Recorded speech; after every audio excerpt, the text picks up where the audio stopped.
What's going on, guys? Your boy GWAD here. I'm just checking in with my most recent package that arrived today from England from a John Morton out of Derby. We arranged a nice trade deal on all this stuff, so I've got some things that should be going out to him soon, like some rust-free door window strips and some rubber seals for the doors and some other things like that. I'm sending to him an air dam as well, stuff like that.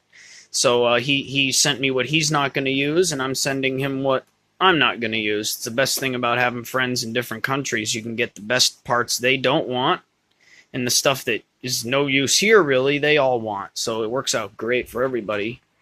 But first off here, we have the flush mount fog light bezels. These are actually thinner than the US ones, and the reason is because these move the fog light closer to the front bumper.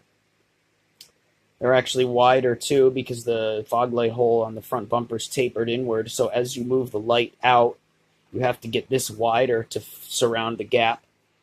So these are a pretty unique item that no one would ever notice unless you point it out, but these are the kind of things I really love, the unique stuff, the foreign stuff that nobody really cares or even knows is different.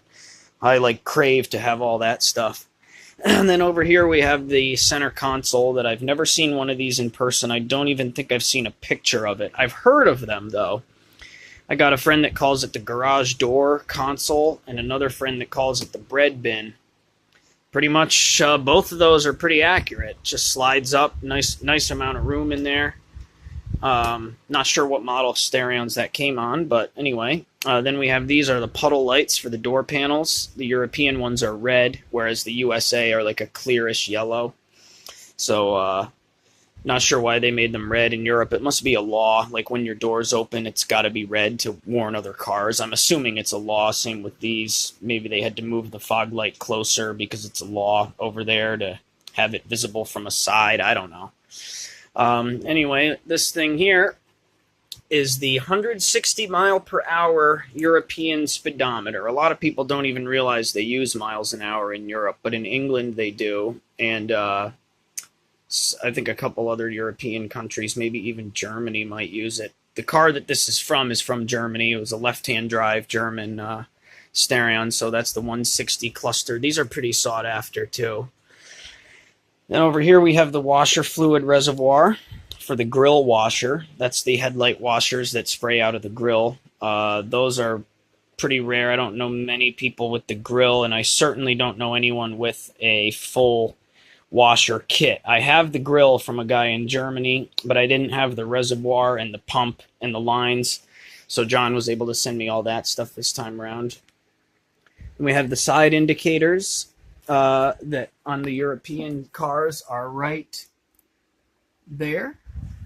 I have a set of those. Those are actually the blinkers on the fender because it's a law over there to have the blinkers mounted on the fender. And we have the European taillights, another set of the taillights. These are probably the nicest ones I've ever seen in person. They're usually all fogged up down there and mossy and rusty, but these are just absolutely just stunning. I mean, they're just out of this world quality. And we also have the tax disc, I was told this is called. It's like the registration for the car. You stick it up by the windshield, and I guess it'd be like a sticker on a license plate in this country, like a registration sticker or whatever you call it. So that's pretty cool. It's still got the plate number on there from the car this all came from, which used to belong to my buddy Paul Burnett, and then John bought the car from Paul. And then John parted it out and sent me the best of the best. So that's what I got arrived today. I thought there was something else in here. Nope, just some screws. So yeah, that's what I got though. Hope you guys like it. Some more European specific parts there to add to my stash. So yeah, thanks for tuning in. Later, guys.